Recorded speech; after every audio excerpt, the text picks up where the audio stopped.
Welcome, dear listeners. Imagine being out at sea, surrounded by nothing but the endless horizon, when suddenly a strange silhouette emerges from the water, a solitary building standing defiantly against the waves weathered by time. What secrets could it hold? What stories lie hidden within its walls? Tonight we follow the footsteps of a curious fisherman who couldn't resist the pull of the unknown.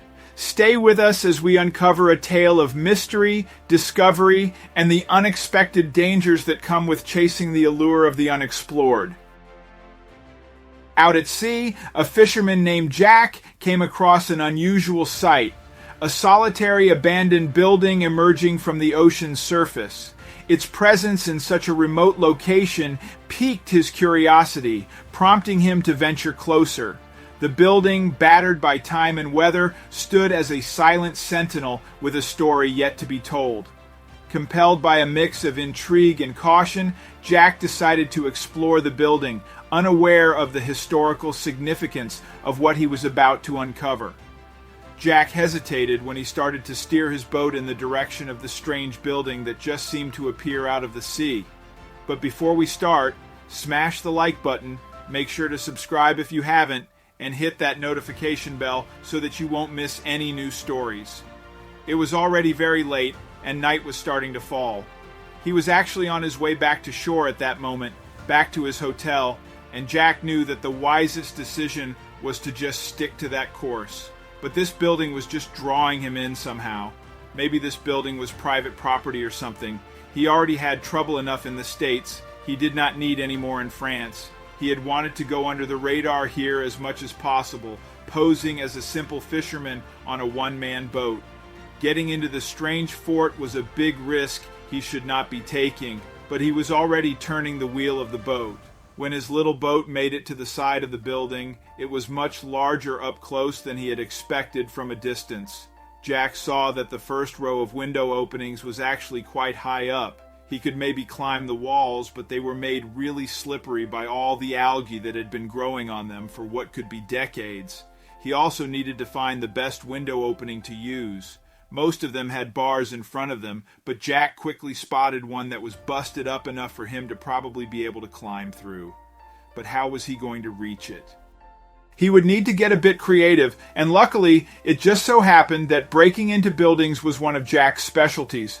What he had on the boat was a lot of fishing nets, and all those had a very strong rope keeping the edges together.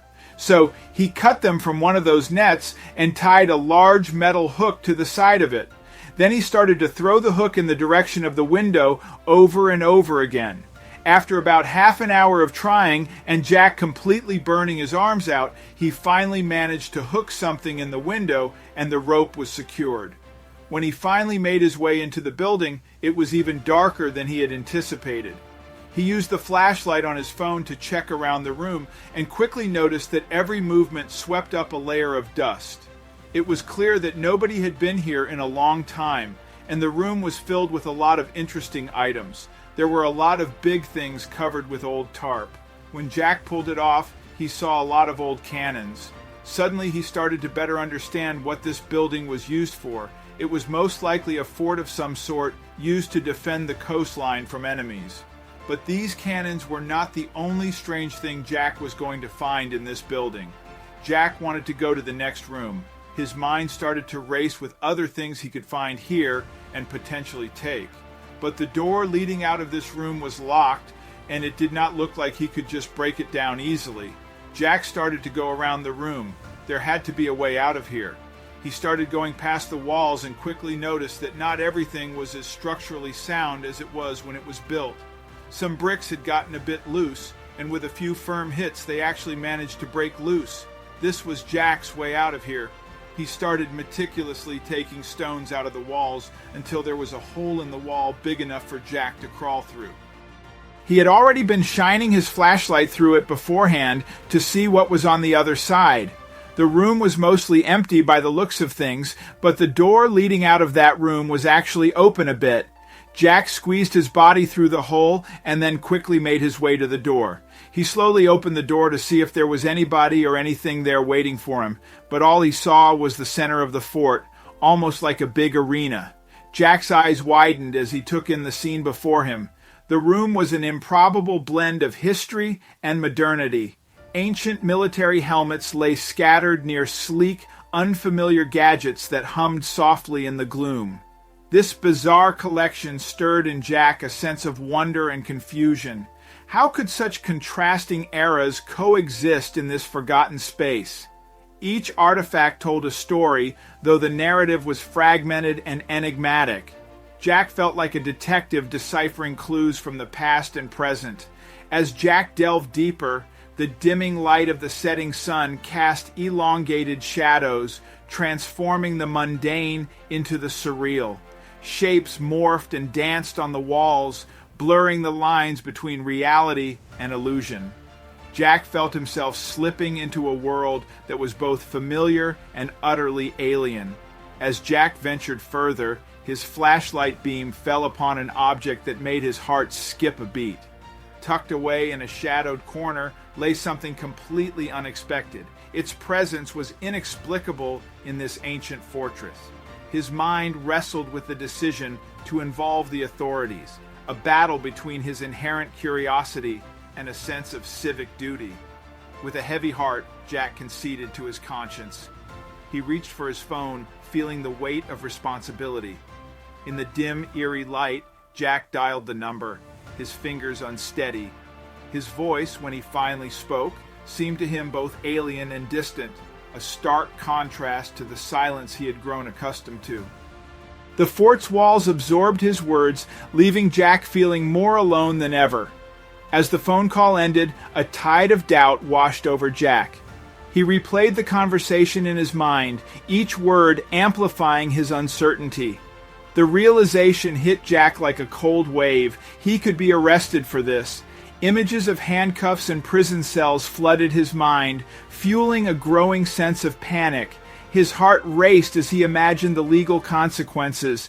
The thrill of discovery was now replaced by a deep-seated fear. This wasn't just an adventure anymore, it was a potential path to incarceration. Jack's decision was made in an instant. He couldn't risk capture. He rushed back through the fort's corridors, his footsteps echoing loudly in the empty halls. His mind was a whirlwind of thoughts, all focused on escape and evading the grasp of the law. As Jack's boat cut through the water, the lights of the fort receded into the darkness behind him. Jack steered his boat with utmost care, zigzagging through the waves to obscure his trail. As he navigated away, the memory of his discovery lingered in Jack's mind, haunting him like a specter. The solitude of the sea became Jack's only companion, a vast emptiness in which he wrestled with his conscience. As night deepened, sleep became an elusive stranger to Jack, his mind a tumultuous sea, waves of doubt and fear crashing against the shores of his consciousness. Back on shore, the French police, intrigued by the cryptic nature of Jack's call, sprang into action. Officers coordinated a meticulous search operation, piecing together the scant details provided. Maps were spread out, and search areas marked as they prepared to scour the coastline and the surrounding waters. Police boats sliced through the dark waters, their powerful beams cutting through the night. Teams of officers scanned the sea, eyes trained for any sign of Jack's boat. As the search continued, the police began piecing together Jack's last known location. Calls were made, data analyzed, and routes traced. After days of evasive sailing, Jack's luck finally ran out. The police, through relentless pursuit and keen investigative work, cornered him on the open sea. Surrounded by a sea of flashing police lights, Jack knew resistance was futile. With a heavy heart, he cut the engine of his boat and raised his hands in surrender.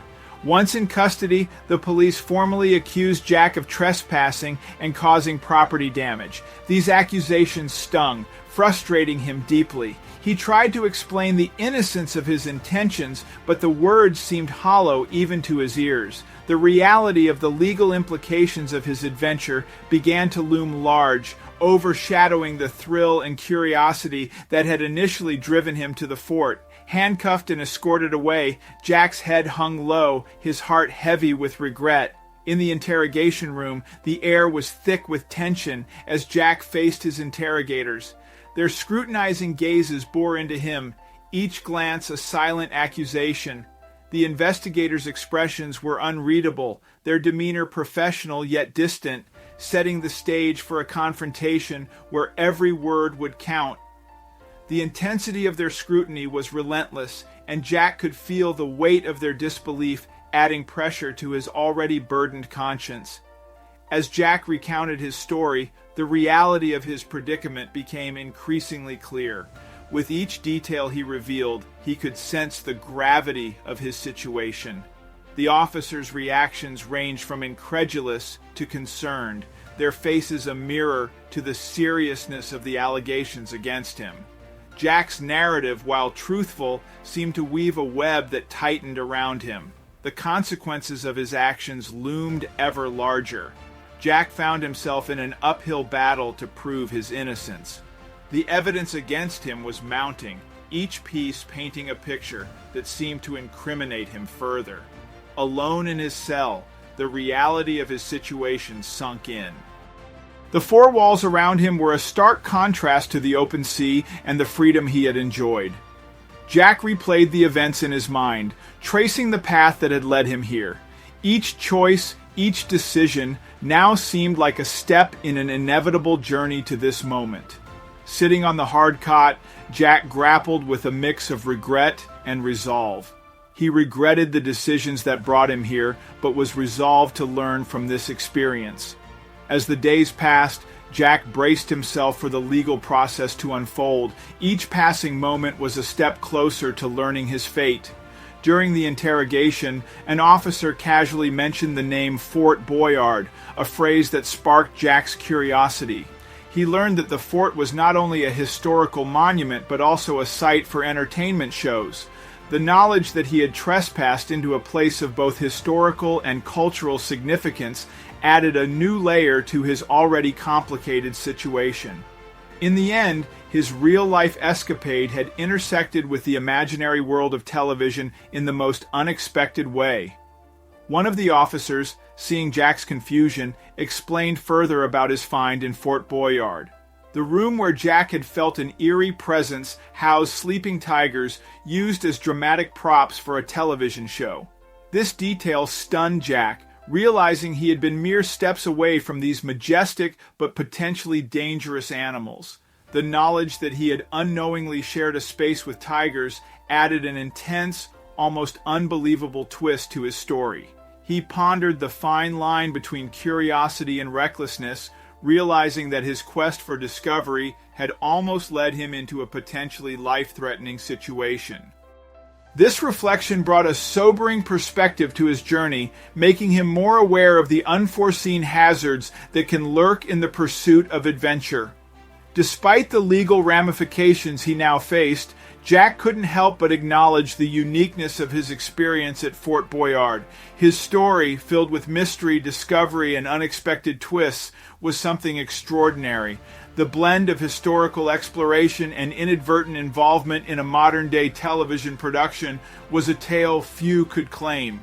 Jack's adventure, though fraught with challenges, had indeed become a remarkable narrative in its own right.